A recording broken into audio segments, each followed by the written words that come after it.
তো রান্নাবান্নার মধ্যে শাকের ভাজাটা হয়ে গেছে, তারপর হচ্ছে ডালটাও আমার হয়ে গেছে। এখন হচ্ছে সর্ষেটা রান্না করব। তো সর্ষে রান্না করার জন্য আমার লাগবে হচ্ছে একটা টমেটো। এখানে টমেটোটা কুচি করে কেটে নিলাম।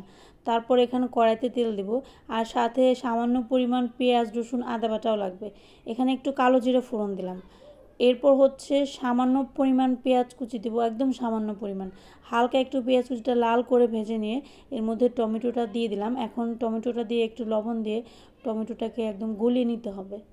তারপর হচ্ছে এর মধ্যে মশলা ব্যবহার করব।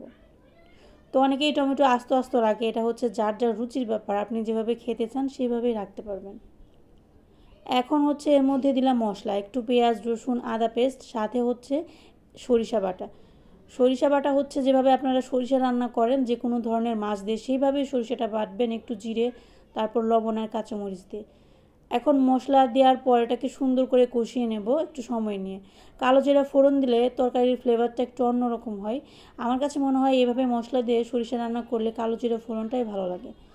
আর এখানে হচ্ছে সারা বাবা বাড়ি থেকে পরোটা নিয়ে আসছে, পরোটার সাথে হচ্ছে ভাজি।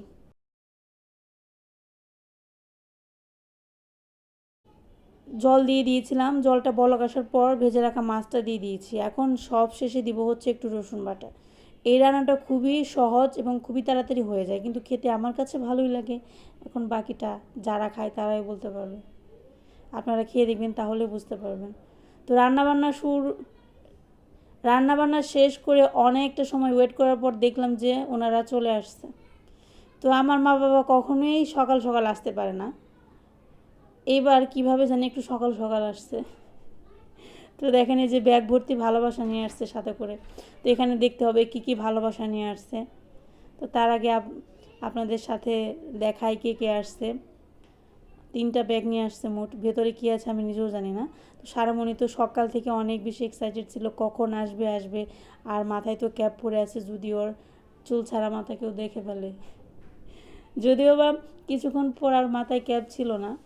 তো এখানে হচ্ছে আমার বড় মা আসছে আর হচ্ছে নূপুর আসছে, সাথে হচ্ছে অবনী আর বাবা। আর ভাই তো বাসায় থাকে।